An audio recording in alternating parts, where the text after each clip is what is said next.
Hello guys खुलुमबाय नोंथांमोनखौ जोंनि बर' हारिनि बिएम सेटअप चेनेलाव फिन खेबसेबाव बरायनाय थाबाय। आं सानफ्रामबो भिडिअ डेइलि होबाय थासिगोन होननानै आं बुंदोंमोन ना, आं एबार होबाय थासिगोन।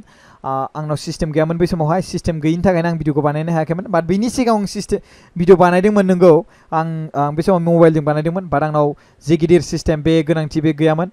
आं लेपटपजोंबो बानायोमोन बे समावहाय, बाट लेपटपा आंना बिराद माने गेला जाथारबायमोन, माने जालामोन आरोना माने बानायबाबो भिडिअ बानायनो सानबाबो हें जाजोबो बिरादनो।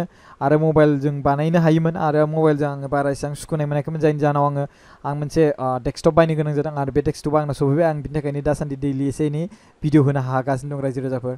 स' नोंथांमोननि सिगाङाव आङो बे बाथ्राखौ बुंनो सानदों, CBSE नि एग्जामनि सोमोन्दै। आरो लोगोसे नोंथांमोना सेबानि एग्जाम बा क्लास जेरै 12 नि एग्जाम, जोंना बे हाई सेकेन्डारि एग्जाम मानो केन्सेल जायाखै बेनि सोमोन्दै आं बेखौ बाथ्राखौ बुंगोन।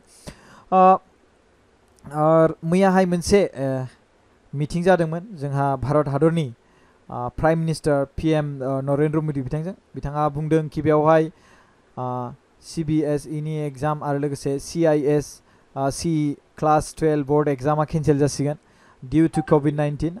COVID-19 को लानानै बेवहाय बे एग्जामखौ केन्सेल खालामनाय जासिगोन। आरो लोगोसे जायफोर क्लास 12 स्टुडेन्ट बे CBSE नि बिथांमोननि रिजाल्टखौ स्टेप लानानै कम्पाइल खालामनानै बे रिजाल्टखौ डिफाइन खालामनाय जागोन बा बेखौ पाब्लिश खालामनाय जागोन होनना बुंदों।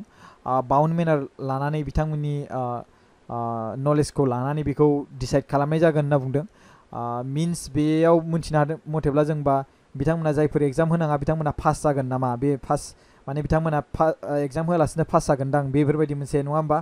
आरो लोगोसे दायो जोंनि आसामावहाय गोबां हाई सेकेन्डारि होनांगौ दङ आरो मेट्रिक होनांगौ दं। बिथांमोना मानो जोंनिया एग्जामा केन्सेल जायाखै बेखौ सोंदों।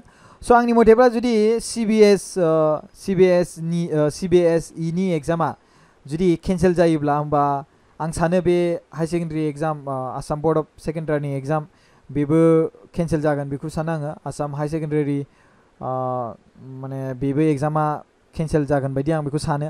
मानो होनोब्ला जुदि CBSE नि एग्जामा जुदि केन्सेल जादोंब्ला, होमबा बेनि स्टुडेन्टफोरखौ जुदि एसेबां टेनसन जादोंब्ला, एसेबां माने बिसोरनि सायाव एसे सिन्था जादोंबा जे कभिडनि थाखाय बिथांमोनखौ एग्जाम होहोला बेफोरबायदि सानदोंबा, अब्ला बे मेट्रिक आरो हाई सेकेन्डारिनि थाखायबो बेखौ सानगोन बेखौ आं सानो।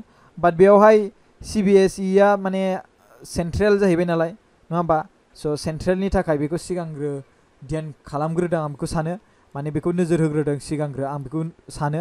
बेनिखायनो एबार मेट्रिकनि फैसिगोन। मानो होनब्ला दायो central board of secondary education जाय बियो दायो एनाउन्स खालामजाबाय नालाय केन्सेल जागोन। स' बिनिखायनो दायो आंनि मथेब्ला आसाम हाई सेकेन्डारि लोगोसे मेट्रिक एग्जामनियाबो केन्सेल जागोन बायदि आं बेखौ सानो। मानो होनोब्ला बेवहाय जुजाय माइगाब नायखाया, मानो होनबा सरकारा बयखौबो नोजोर होयो। जुदि मेट्रिकखौ होथारनांगौब्ला बिथांमोना माबा मोनसे नङा माबा मोनसे बेबस्था लाखागोन, आरो लोगोसे हाई सेकेन्डारिखौबो होनांगौबा माबा मोनसे नङा माबा मोनसे बेबस्था लागोन। बाट आं सान्दों बेवहाय एग्जामा केन्सेलबो जानो हागौ आरो केन्सेलबो जानो हाया, आं बेखौ बुंनो हाया। दा केन्सेल जायोब्लाथ' बे जायफोर एग्जाम होगिरि बिथांमोना जे बुंदों कि जोंनिखौबो केन्सेल खालामबा जायोमोन। आं सानो एग्जामखौ एग्जाम बायदिनो थांनांगौ, नङा होमबा।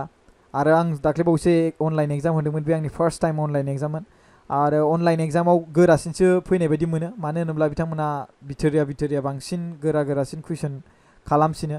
बाट आं सुखुनायसो मोनाखै अनलाइन एग्जामखौ। मानो होनोब्ला नोङो जि अफलाइन एग्जाम माने जायो बेयावहाय जिबायदि कलेजाव थांनानै लिरहैयो बेबायदि डिसिप्लिनै थाया। नोङो बिन्दासै बेयाव थाबाय, लिरबाय लिराबा लिरा। आरो लोगोसे नोङो अनलाइन एग्जाम होनाय लोगो लोगो गोसोबायदि नेटआव नायना मोनगोन होननानै फरायालासिनो थासिनो, आरो लोगोसे बिन्दास थायो। आरो खुनु ड्रेस गैया मा गैया, ओरै जि गामसा गानबाबो पेन्ट गानबाबो बेजोंनो एग्जाम होनाय जायो न'आव थानानै। स' स्टुडेन्ट लाइफआ जुदि इउनिफर्मखौ गानोब्ला बिराद डिसिप्लिन मोनो, गावखौनो स्ट्रं फिलबो मोनो। जेरै पुलिसफोरा गावसिनि पुलिस इउनिफर्मखौ गानोबा माने स्ट्रं मोनो, थिग बेबायदिनो आरोना। आं फार्स्ट टाइम एक्सपिरियेन्स खालामदोंमोन, आरो लोगोसे मोजाङानो खोब जादों आंना एग्जामाबो जानायालाय, मिसाखौ मा बुंनो। लिरदों आं लिरनाया 100आव 100आनो लिरदोंमोन आं। आं सानो जे नोंथांमोनाबो बिनि थाखाय थियारि जा बाट जायफोर मानसिफ्रा एग्जाम केन्सेल जाजानो लुबैदों आं बिथांमोननि थाखायसो बुंनो सानो एग्जामा केन्सेलबो जानो हागौ आरो केन्सेलबो जानो हाया जानो हागौ स' जानोबो हागौ जायाबो जानो हागौ नङा होमबा स' बे बाथ्राखौ आं बेखौ बुंनो थाखायनो नोंथांमोननि सिगाङाव बेखौ बुंनाय जाबाय आरो लोगोसे नोंथांमोना भिडिअखौ मोजां मोनदोंब्ला लाइक खालामबानो जाबाय आरो लोगोसे शेयार खालामबानो जाबाय बे भिडिअनि मेसेजखौ आं सानफ्रामबो नोंथांमोननि सिगाङाव भिडिअ लाबोबाय थासिगोन आंनाव सिस्टेम गैयामोन आं बुंबावो खेबसेबाव बाट सिस्टेमा आंनाव फैबाय दायो आङो नोंथांमोननि सिगाङाव भिडिअ खालामबाय थासिगोन थेंक इउ स' माच